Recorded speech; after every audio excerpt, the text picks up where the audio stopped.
You know, that's a long-term picture where no, I don't think they're exceeding expectations. I think they're finally getting to them. I think we've been under the expectations the last couple of years. We haven't made people miss. You know, we blocked too many plays for 6 yards and gained 6 yards, or 4 yards and gained 4 yards. You see a lot of other folks block a play for 5 and the guy gains 50 because he makes somebody miss. You know, when we scheme plays for Troy Davis, we never blocked a guy. And we said, who's responsible for him? Well, Troy is. And that's what a great back has to do, and I'm seeing more of that right now.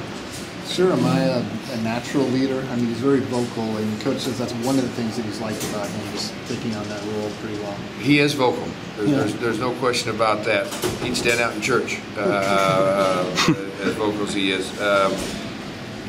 Yes, and he's a positive leader. He does a nice job with the leadership skills that he has.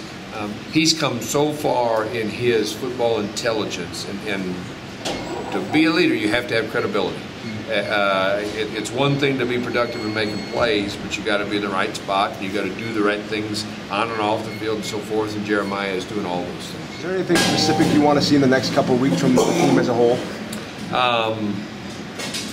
We could talk a long time. A basketball game will be into the overtime. I mean, yeah, a lot of specific things, but generally speaking, I want to see improvement, and I want to continue to see improvement mentally. I want to turn the tape on and on a consistent basis see 22 guys executing their priority. Okay, the one thing that they must get done on that staff, based on their position, based on their responsibility, I want to really be seeing that on a consistent basis. Then they give themselves a chance to be productive to their skills, through their fundamentals. But I want to see us become a smart football team in the next 8 practices. We did not have anything serious today.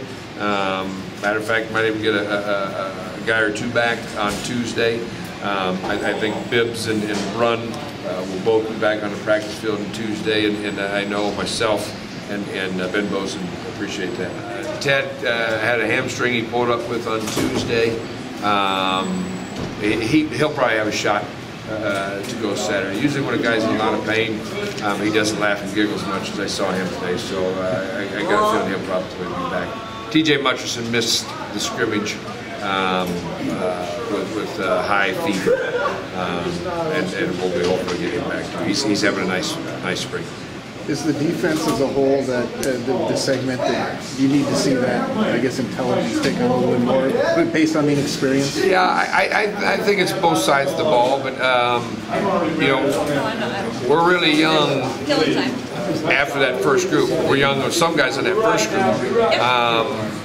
You know, one thing I encouraged Wally to do today, and to what extent he did, is you know, was his choice.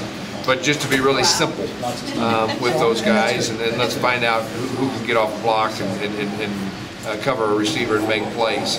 I'm betting that he probably did that, so I'll be anxious to see the film and with simple calls to see how much they did what they were supposed to do. Coach, is there a guy this spring that stood out to you that makes you go, wow? I mean, he had a great off season. He looks like a different player out there.